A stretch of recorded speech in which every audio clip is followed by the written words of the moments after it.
Bismillahirrahmanirrahim. Assalamualaikum warahmatullahi wabarakatuh.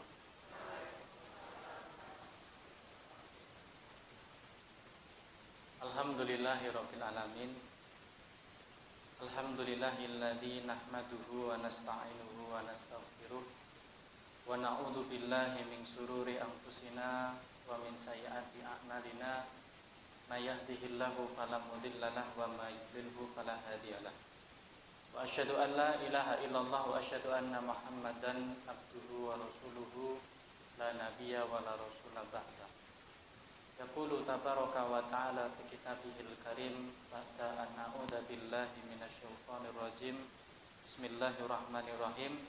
Ya ayyuhalladzina amanu taqullaha haqqa tuqatih wa la tamutunna illa wa antum muslimun. Amma ba'du. Para hadirin, para rawuh yang dimuliakan oleh Allah Subhanahu wa taala. Alhamdulillah pada kesempatan kali ini Allah masih mempertemukan kita kembali dalam rangka untuk menuntut ilmu, dalam rangka untuk menunaikan salah satu daripada kewajiban Allah Subhanahu wa taala. Semoga Allah Subhanahu wa taala senantiasa melimpahkan keberkahannya kepada kita, melimpahkan rahmatnya kepada kita, sehingga nanti pada akhirnya Allah pun akan memasukkan kita ke dalam surga. Para hadirin yang dimuliakan oleh Allah, bahwa suatu ketika Nabi Muhammad SAW pernah bersabda, ma ijtama'a qaumun, tidaklah sebuah kaum berkumpul fi baitin min buyutillahi, berkumpul di dalam salah satu daripada dari rumah-rumah Allah, yatluna kitaballahi, kemudian tujuan mereka berkumpul adalah untuk membaca daripada apa yang ada di dalam kitab Allah, wa yatadarasunahu bainahum, dan kemudian mereka mempelajari atau mengkaji daripada apa yang ada di dalam kitab Allah tersebut antara satu dengan yang lain. Maka kata Rasulullah sallallahu alaihi wasallam, illa nazalat alaihimus sakinah, maka orang yang berkumpul tadi akan mendapatkan sakinah. Sakinah niku napa Bapak tadi? Enten Ibu Sakinah mriki? Sakinah. Biasanya sakinah mawaddah warahmah. Illa nazalat alaihimus sakinah, maka Allah Subhanahu wa taala melainkan akan menurunkan kepada sekelompok orang tersebut sakinah, ketentraman. Jadi hatinya harusnya merasa tentram, merasa nyaman. Wa ghasyiyatuhumur rahmah, dan Allah Subhanahu wa taala juga akan menurunkan rahmat. Rahmat itu nanti sifatnya lebih luas. Di dalam rahmat itu nanti ada keberkahan, ada panjang umur, ada, termasuk diantaranya juga ada sakinah, kemudian ada kesehatan dan lain sebagainya. Wa hafathumul malaikatu, yang ketiga adalah malaikat itu akan menaungi mereka. Wa dzakarahumullahu fiman indahu, dan Allah Subhanahu wa taala akan menyebut-nyebut orang yang berkumpul untuk mempelajari kitab Allah tersebut, akan disebut oleh Allah Subhanahu wa taala di sisi makhluk yang berada di sisi Allah.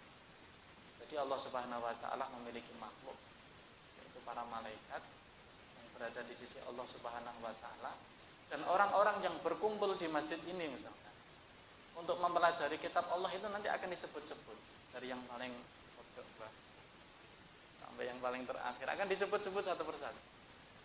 Itu hambaku si fulan sedang mempelajari daripada kitab Allah. Itu hambaku si fulan. Jadi kalau ada manusia-manusia yang tidak dikenal di bumi dan kemudian dikenal di langit, nah mungkin adalah salah satunya orang-orang yang mau belajar ilmu Allah Subhanahu wa taala. Karena mereka akan senantiasa Allah sebut di hadapan para makhluk yang berada di sisi Allah Subhanahu wa taala. Para hadirin yang dimuliakan oleh Allah, pada kesempatan kali ini nikmat di antara nikmat yang patut kita syukuri adalah nikmat kita masih mau menuntut ilmu. itu adalah bagian daripada nikmat yang besar yang pernah Allah Subhanahu wa taala berikan kepada kita. Jadi ini ibaratnya panjenengan kan mayoritas umurnya lebih tua dari saya.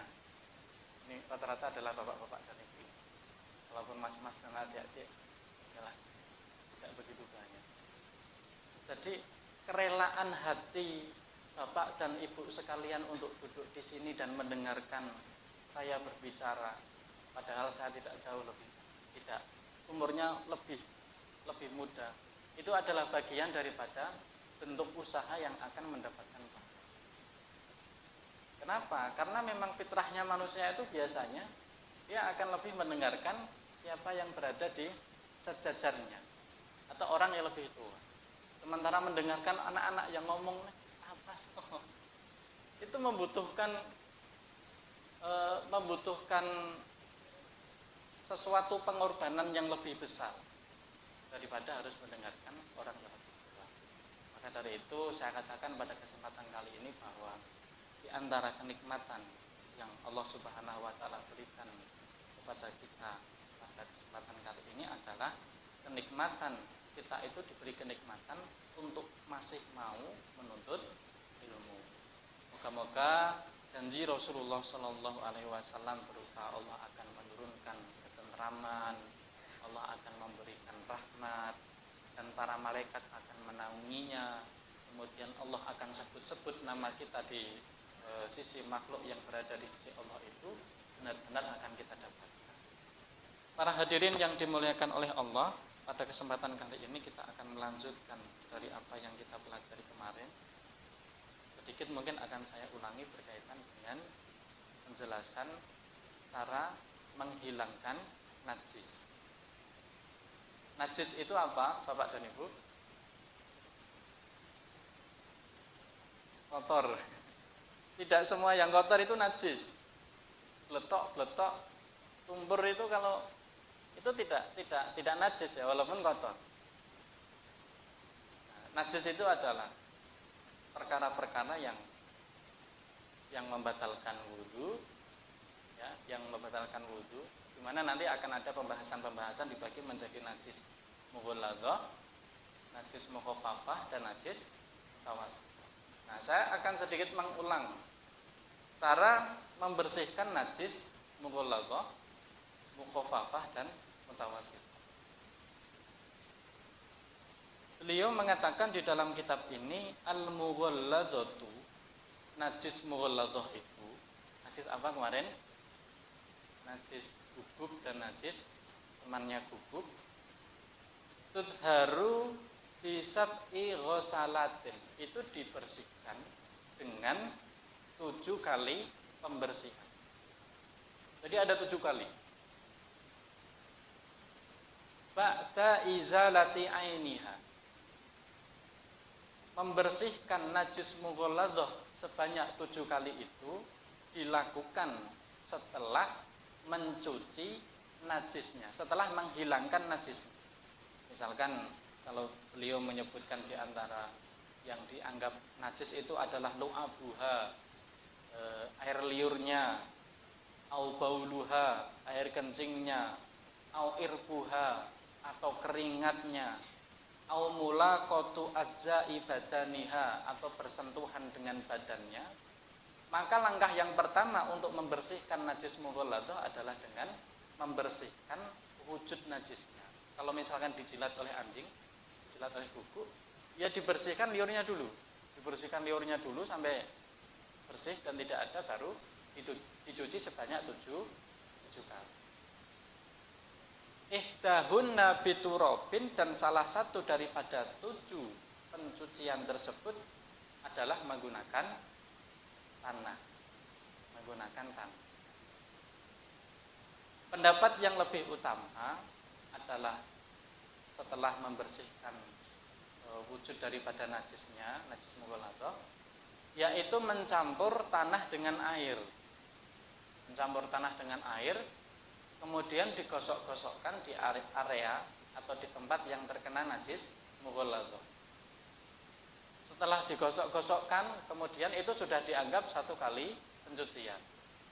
Baru setelah itu dicuci yang kedua kali dengan air, yang ketiga kali dengan air, yang keempat kali dengan air, yang kelima kali dengan air, yang keenam kali dengan air, dan terakhir yang ketujuh kali dengan air. Nah, jadi ini pendapat yang dianggap oleh penulis sebagai pendapat yang rajih, pendapat yang lebih utama. Jadi yang pertama adalah menggunakan air dan debu campur jadi satu, digunakan untuk membersihkan daripada najis mughalladah tersebut. Baru setelah itu disusul dengan 6 kali penyucian dengan air. Ini najis mughalladah. Najis yang kedua adalah najis al-mukhaffafah. Najis mukhaffafah. Najis mukhaffafah adalah najis yang ringan. Apa itu? Najis yang ringan yaitu air kencing anak laki-laki di bawah 2 tahun yang belum pernah diasupi apapun kecuali ASI. Sekalipun kalau di dalam mazhab Abu Hanifah dan Imam Malik, air kencing anak perempuan dan laki-laki itu sama. Artinya mereka adalah najis sebagaimana najis biasa. Tapi di dalam mazhab Syafi'i dianggap sebagai najis mukhaffafah, najis yang mendapatkan keringanan. Cara membersihkannya bagaimana? Tutharu birrasyil ma'i. Cara membersihkannya adalah dengan dituangkan air alaiha pada najis mukhaffafah tersebut ma'al ghalabati.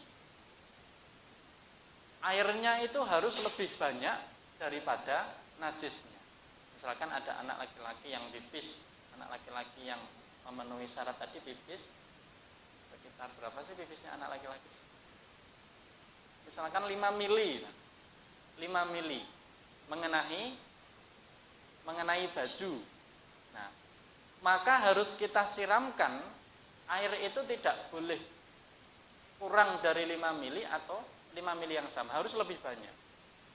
Mungkin airnya 1 liter dan lain sebagainya.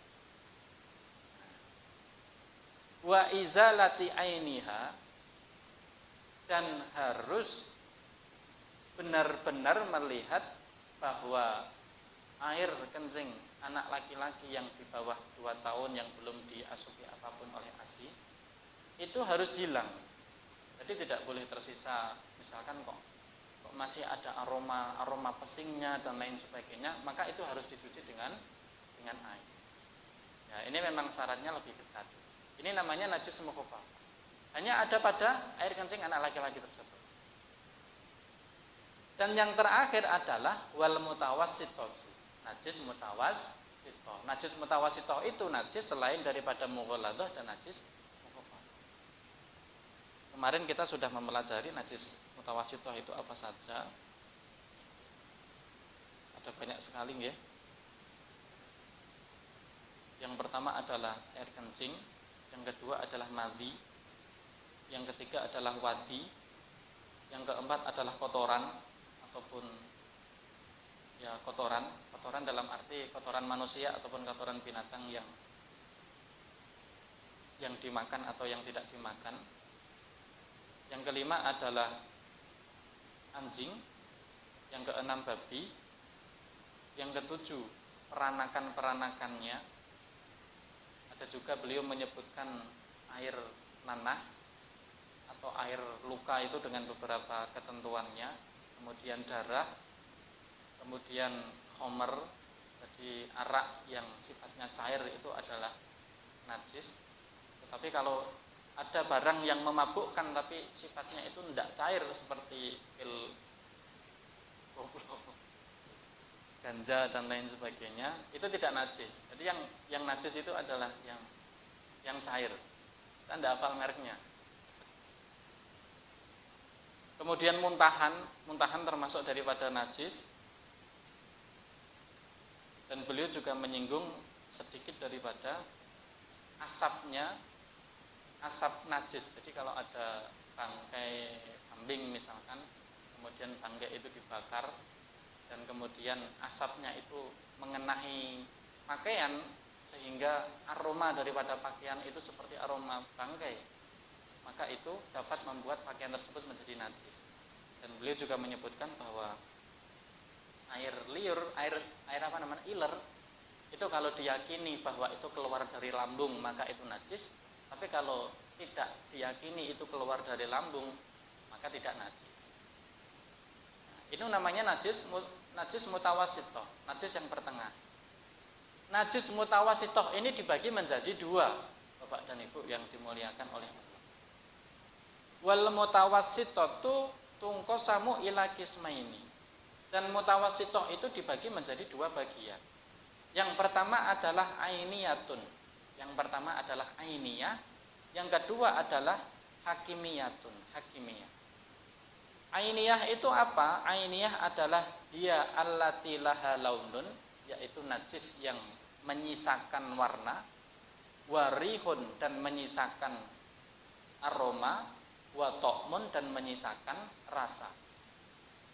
Kalau ada najis yang menyisakan warna, aroma dan rasa, maka itu disebut dengan najis ainiyah, najis yang tampak. Cara membersihkannya adalah fala budda min izalati launiha wa rihiha wa ta'miha. Cara membersihkannya adalah harus menghilangkan warna daripada najis tersebut, kemudian aromanya dan kemudian rasanya. Ini cara membersihkan najis ini. Kemudian beliau juga menjelaskan bahwa kalau memang bisa dihilangkan ketiga-tiganya, yaitu rasa, warna dan aroma, maka itu lebih utama. Tetapi ada beberapa najis yang tidak bisa dihilangkan warnanya. Berarti masih sisa yang hilang apanya kalau tidak bisa hilang warnanya? Aroma dan rasa. Aroma dan rasanya hilang, tapi warnanya tidak hilang. Masih ada kehitam-hitamannya, masih ada kemerah-merahnya. Mungkin seperti darah. Darah yang sudah terlalu lama tidak dibersihkan, kemudian dikucek-kucek, itu sangat susah sekali. Itu cara membersihkannya adalah membersihkan yudharu mahallahu. Dibersihkan tempatnya saja. Jadi di bagian mana dia terkena darah, maka itu dibersihkan. Walaupun masih tersisa warnanya itu tidak masalah. Yang penting rasa dan aromanya sudah tidak ada. Jadi hanya tersisa warnanya saja. Ada juga terkadang najis itu tersisa aromanya. Warnanya hilang, rasanya juga tidak ada, tapi masih tersisa satu. Apa? Aromanya. Mambune ini masih mambu. Biasanya buat anak-anak yang ibu-ibu yang memakaikan anaknya klodi gitu ya. Kalau membersihkannya tidak menggunakan sabun, maka itu terkadang masih menyisakan aroma. Kalau masih menyisakan aromanya saja tidak masalah. Yang bermasalah adalah kalau masih menyisakan rasa. Jadi kalau ini kok rasanya rada pahit, kan tidak mungkin dirasa ya. Dikira-kira saja, dikira-kira maka harus dikerik sebanyak 3 kali. Dan kalau masih menyisakan gabungan antara warna dan aroma, itu juga harus dikerik.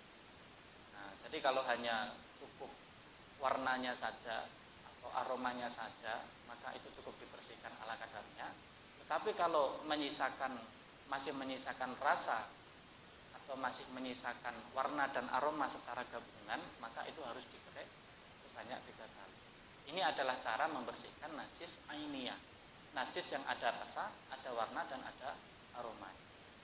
Kemudian cara membersihkan najis yang hakimiyah, yaitu hiya allati la launun wala rihun wala ta'mun, najis yang tidak ada warnanya, tidak ada aromanya dan tidak ada rasanya. Jadi kita tidak tahu di mana letak najisnya, kita tidak bisa melihat. Misalnya ini adalah ketika pipis dan ada percikan-percikan pipis di pakaian kita. Cara membersihkannya adalah yakfika jaryul ma'i alaiha. Cukup bagi Anda untuk mengalirkan air pada bagian yang terkena najis.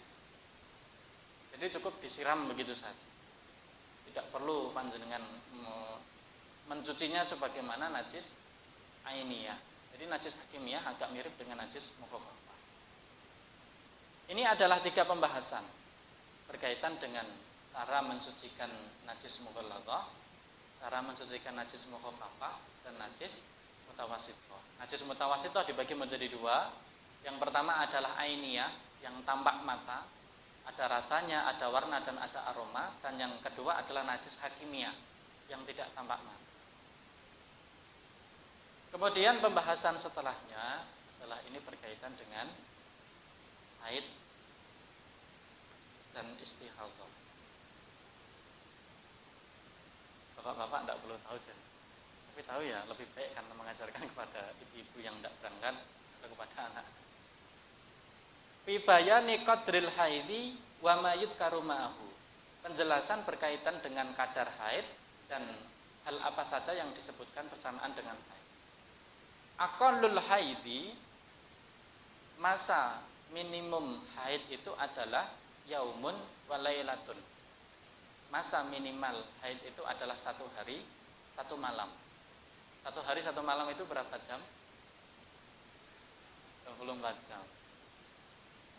Makanya di dalam sebagian kitab mazhab Syafi'i itu disebutkan minimal haid itu adalah 24 jam.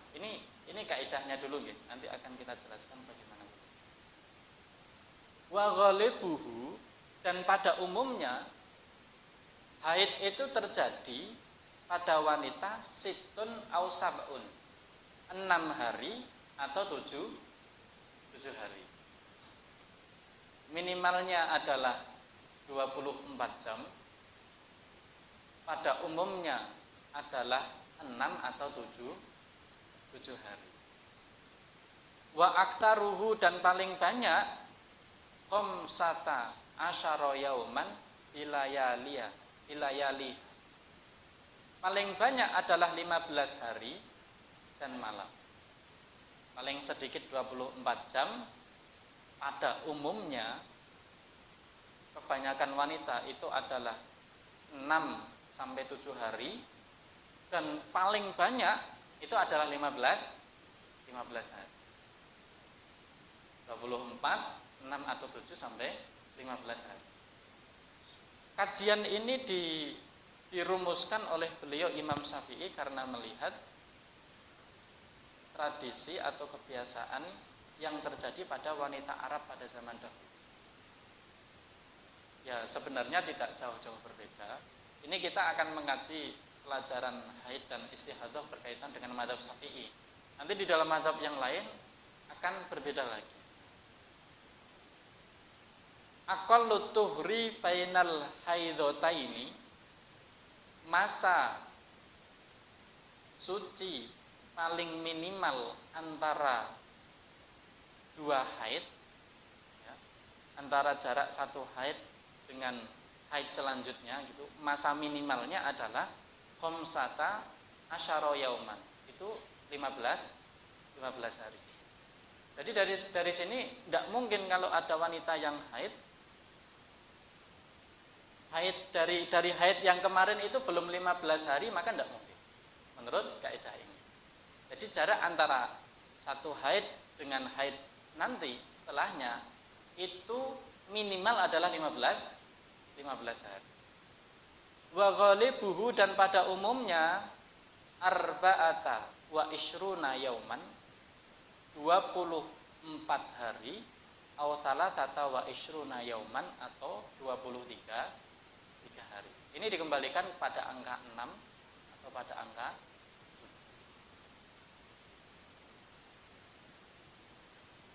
7. Wala hadda li aktsarihi, dan tidak ada batas masa maksimal suci. Jadi ada mungkin wanita yang haid yang sucinya itu terus-terusan suci, tidak pernah haid. Ada.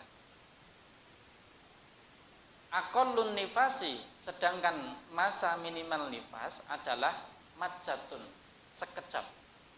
Wa ghalibuhu, dan pada umumnya arba'una yauman, 40 hari. Wa aktaruhu, dan maksimalnya adalah situna yauman, 60 hari. Kalau haid itu masa minimalnya 24 jam, kemudian pada umumnya 6 sampai 7, dan masa paling maksimal adalah 15 hari. Kalau nifas, masa minimalnya sekejap. Pada umumnya 40 hari dan maksimalnya adalah 60 hari. Dari pembahasan ini para jamaah, Bapak dan Ibu yang dimuliakan oleh Allah, ini beliau ingin menyampaikan bahwa ada wanita yang haid dan ada wanita yang mustahadhah dan ada wanita yang nifas. Ini berbeda-beda hukumnya. Wanita haid itu kalau kemarin kita mengkaji berkaitan dengan wudu dan mandi, maka wanita haid itu adalah termasuk salah seorang yang wajib melakukan mandi, sehingga dia tidak boleh melakukan sholat dan tidak boleh melakukan puasa. Itu wanita yang haid. Kalau wanita istihadhah, itu sebagaimana wanita suci biasa. Dia harus melakukan sholat dan dia harus melakukan puasa, sekalipun dia mengeluarkan darah. Nah, ini bedanya antara wanita haid dan wanita istihadhah. Wanita haid itu adalah, jadi ada beberapa kaidah untuk mengetahui wanita yang haid. Yang pertama, umur anak gadis tidak kurang dari 9 tahun hijriah. Tidak kurang dari 9 tahun hijriah. Berarti harus lebih, umurnya harus 9 tahun hijriah atau lebih tua daripada 9 tahun hijriah. Ini kaidah yang pertama. Kaidah yang kedua, darahnya tidak boleh kurang dari 24 jam selama rentan 15 hari. Masa maksimal haid berapa hari?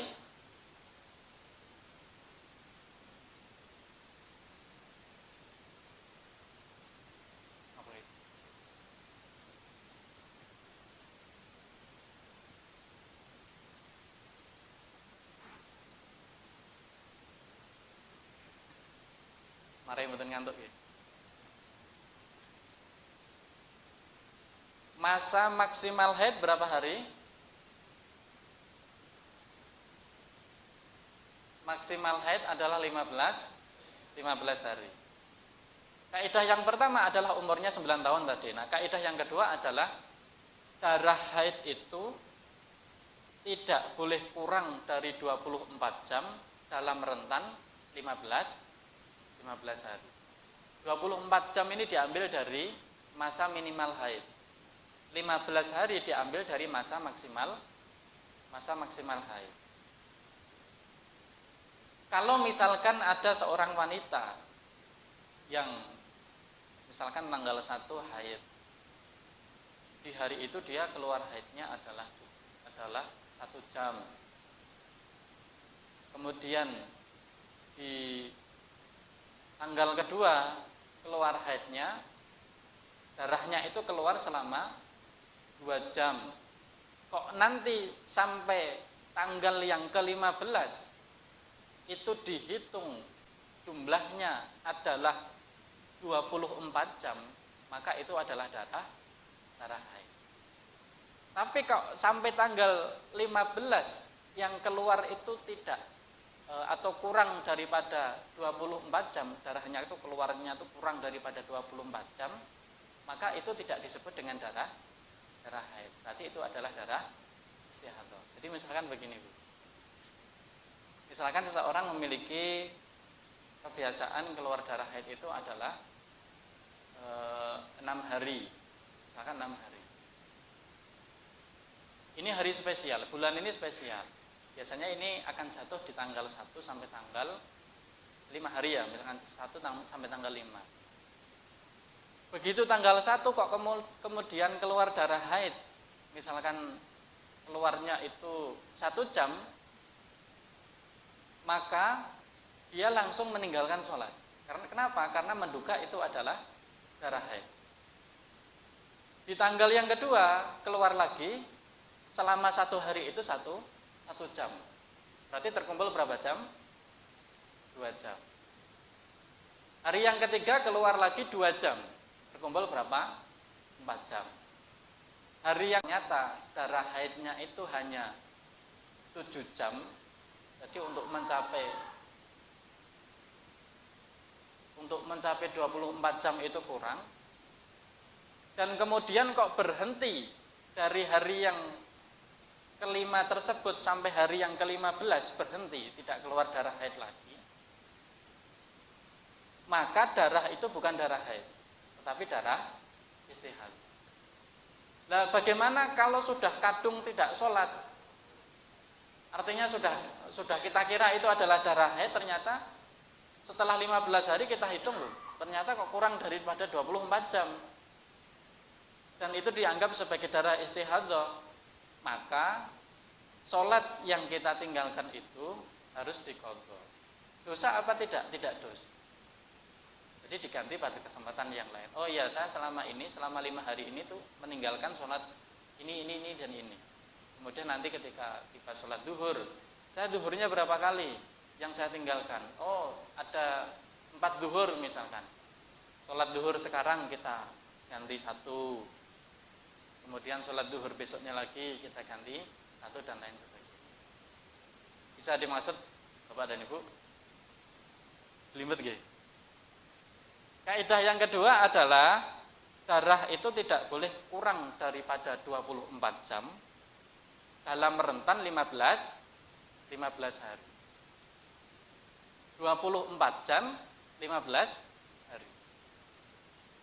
Kalau ada wanita yang haid dalam rentan 15 hari tersebut dan ternyata kurang daripada 24 jam keluar darahnya, maka itu tidak disebut sebagai darah haid. Itu dianggap sebagai darah istihadah di dalam mazhab Syafi'i. Kenapa?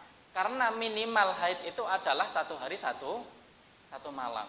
1 hari 1 malam itu 24 jam. Nah, terkadang kan kita, sebagian di antara kita mungkin tidak ikut mazhab Syafi'i. Sebagian di antara kita kalau mendapati darah, ya sudah tidak sholat. Begitu sudah tidak dapati darah, kemudian mandi, kemudian melakukan sholat dan tidak mengqadha apa yang dia tinggalkan. Padahal ketika darah itu kurang daripada 24 jam, dia bisa langsung wudu dan bisa langsung melakukan sholat tanpa harus mandi. Sekalipun dia berkewajiban untuk mengqadha sholat yang tertinggal. Kemudian kaidah yang ketiga adalah darah itu tidak boleh lebih dari 15 hari. Kalau misalkan darahnya itu lebih dari 15 hari, maka itu dianggap sebagai darah istihadah. Misalkan ada seorang wanita yang haid dari tanggal 1 sampai tanggal 15. Dari tanggal 1 sampai tanggal 15 itu keluar darah haid. Umurnya berapa? Umurnya di atas 9 tahun Hijriyah. Dan darahnya itu sudah keluar selama 24 jam. Kok misalkan nanti keluar lagi di tanggal yang ke-18, maka yang keluar di tanggal 18 itu adalah darah istihadah. Karena batas maksimalnya adalah 15 hari. Itu yang ketiga. Yang keempat, darah harus didahului oleh suci minimal 15 hari. Suci dulu 15 hari, baru haid. Nah, jadi kalau misalkan saya sucinya 10 hari dari haid yang kemarin, saya kemarin suci itu tanggal 15, tanggal 10 misalkan. Tanggal 11, 12 sampai tanggal 20 itu masih suci. Tanggal 21 itu keluar darah lagi. Nah, tanggal 21, tanggal 22 keluar darah, tanggal 23 keluar darah, 24, 25, 26. Maka tanggal dari 21 sampai 25 itu darah istihadah, dan 26-nya itu adalah darah haid karena sudah masuk sudah lebih daripada 15 hari. Kaidahnya seperti itu. Darahnya harus didahului oleh suci minimal 15 hari.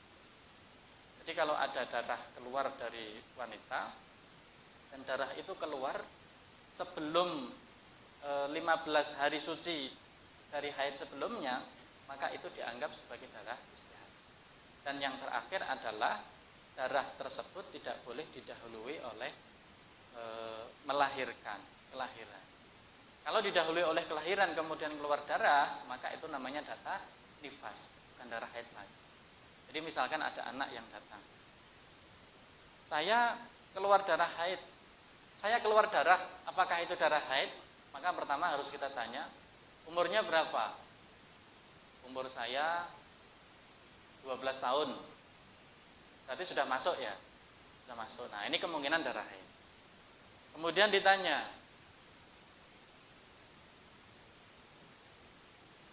darahnya keluarnya berapa lama? Sudah berapa hari? Ya sudah sekitar 7 hari. 7 hari keluar. Kira-kira keluarnya berapa lama? Ada 24 jam atau belum? Belum. Nah, berarti dia masih memiliki waktu, karena 7 hari, masih memiliki waktu sampai 15 hari. Nah, nanti misalkan kok sampai 15 hari itu hitungannya 24 jam darah yang keluar, maka itu kemungkinan masih haid. Yang ketiga, dilihat darahnya harus didahului oleh minimal 15 hari suci. Kalau misalkan dia wanita yang pernah memiliki kebiasaan haid sebelumnya, kira-kira keluar darah haidnya itu setelah 15 hari suci atau tidak? Oh, saya 10 hari suci. Oh, kalau 10 hari suci berarti itu adalah darah istihadah, bukan darah haid. Jadi darah haid itu harus keluar setelah masa suci 15 hari. Para hadirin yang dimuliakan oleh Allah, ini agak rumit sebenarnya, harus menggunakan peraga, harus menggunakan papan tulis sebenarnya. Tapi sementara kita sampaikan seperti itu dulu. Pada intinya ada 5 kaidah untuk menentukan apakah itu darah haid atau darah istihadah. Yang pertama adalah anak gadisnya umurnya lebih dari 9 tahun atau 9 tahun atau lebih. Kemudian yang kedua, darah haid itu keluar harus 24 jam. Hitungan totalnya selama 15 hari itu adalah 24 jam. Jadi kalau hanya 7 jam, hanya 5 jam dan kurang daripada 24 jam, maka itu dianggap sebagai darah istihadah. Perkara sudah terlanjur meninggalkan sholat, meninggalkan puasa, maka itu hendaknya nanti diqadha. Yang ketiga adalah darah tidak boleh lebih dari 15 hari. Selebih dari 15 hari, maka itu adalah darah istihadah. Darahnya harus didahului oleh masa suci 15 hari. Jadi haid sebelumnya kemudian sampai datang haid lagi, itu harus 15 hari. Kok misalkan belum 15 hari, misalkan 10 hari sudah datang haid, maka yang 5 hari itu adalah darah istihadah. Dan yang terakhir adalah darah tersebut tidak boleh didahului oleh kelahiran. Karena ketika ada orang yang melahirkan dan kemudian mengeluarkan darah, itu namanya darah nifas. Ini berkaitan dengan masa suci dan masa haid. Dan yang terakhir berkaitan dengan toharoh ini, beliau menyampaikan satu bab yang sangat menarik sebelum nanti akan kita masuk dalam bab sholat, bahwa a'dzarus sholati itsnaini. Ada 2 udzur seseorang itu boleh tidak melakukan sholat, artinya boleh sholatnya terlambat. Itu ada 2. Yang pertama adalah an-naumu, yang pertama adalah tidur, dan yang kedua adalah an-nisyanu, lupa. Jadi kalau ada orang yang ketiduran, kemudian dia tidak melakukan sholat gara-gara tidurnya itu tidak berdosa. Yang berdosa adalah sengaja tidur agar tidak mendirikan sholat, itu dosa. Tapi kalau ketiduran itu tidak dosa. Dan yang kedua adalah an-nisyan, lupa. Saking sibuknya bekerja ternyata lupa melakukan sholat, maka itu juga tidak berdosa. Tapi kalau sengaja agar lupa, sengaja membiarkan lupanya, maka itu baru berdosa. Nah, jadi ada dua hal yang seseorang boleh meninggalkan sholat. Boleh dalam arti dia tidak berdosa saat tidak sholat tepat pada waktunya. Yang pertama adalah tidur dan yang kedua adalah lupa. Dari kaidah ini dapat kita ambil pelajaran Bapak dan Ibu yang dimuliakan oleh Allah. Allah Subhanahu wa taala dan Rasulnya saja itu memaafkan orang yang lupa. Terkadang kita itu tidak memaafkan orang yang lupa. Orang yang lupa itu di celah-celah. Padahal ya pengennya ya pengen tidak lupa itu. Kenapa kamu lupa? Apalagi pada anak-anak ya. Kenapa kamu lupa? Harusnya kamu tidak lupa loh. Pengennya itu juga tidak lupa, tetapi ternyata lupa juga. Berkaitan dengan lupa dan lain sebagainya itu adalah kehendak Allah Subhanahu wa taala yang tidak dapat dihindari oleh manusia. Bahkan para nabi pun mereka juga pernah melakukan kelupaan. Nabi sholat tidak lengkap itu juga pernah. Para hadirin yang dimuliakan oleh Allah, mungkin ini yang dapat saya sampaikan berkaitan dengan pertama adalah tata cara mensucikan najis. Ada najis mughalladah, najis mukhafafah dan najis mutawassithah. Kemudian yang kedua adalah berkaitan dengan haid dan istihadhah. Sekalipun ini belum tuntas, moga-moga di pertemuan yang akan datang bisa kita jelaskan lagi. Dan yang terakhir adalah dengan dua udzur yang seseorang boleh tidak melakukan sholat. Tidak dalam arti tidak melakukan sholat tepat pada waktunya. Sekalipun dia tertinggal dari melakukan sholat, maka dia memiliki kewajiban untuk mengqadha. Jadi begitu bangun, sudah jam 6, dia saat itu harus melakukan sholat subuh. Begitu bangun, kok sudah masuk sholat asar, maka dia boleh melakukan sholat zuhur terlebih dahulu, kemudian sholat asar. Begitu bangun, kok ternyata sholat maghribnya itu tinggal 5 menit, maka dia harus misalkan zuhur ya, tidur jam 11, begitu bangun kok 5 menit lagi maghrib, maka harus melakukan sholat asar dulu, baru setelah itu zuhur, baru setelah itu maghrib. Karena asarnya masih 5 menit, jadi masih mendapatkan waktunya. Mungkin ini yang dapat saya sampaikan, kurang lebihnya saya mohon maaf. Akhirul kalam, alhamdulillahirabbil alamin, wassalamualaikum warahmatullahi wabarakatuh. Mungkin ada yang ingin ditanyakan dari apa yang saya sampaikan, silakan.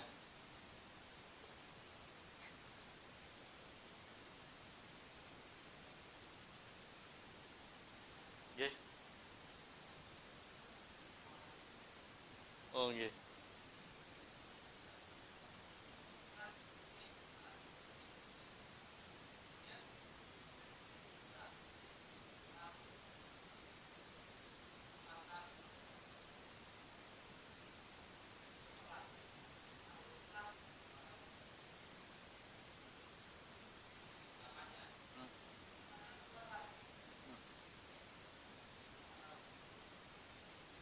Itu diperbolehkan, Pak. Diperbolehkan. Karena begitu, berarti berhentinya 3 hari ya? 3 hari. Ya. 3 hari berhenti, kemudian melakukan sholat, ya. Sholat lagi, berarti dia harus berhenti lagi.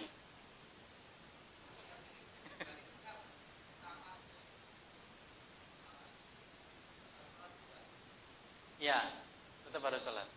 Berhenti pertama sampai keluar berikutnya. Kalau belum memiliki waktu kebiasaan, ya harus mengamati. Kalau sudah memiliki waktu kebiasaan, maka itu tidak perlu sholat, masih tetap menunggu sampai waktu kebiasaannya. Misalkan biasanya 8 hari, ya ditunggu 8 hari. Allah alam bisa.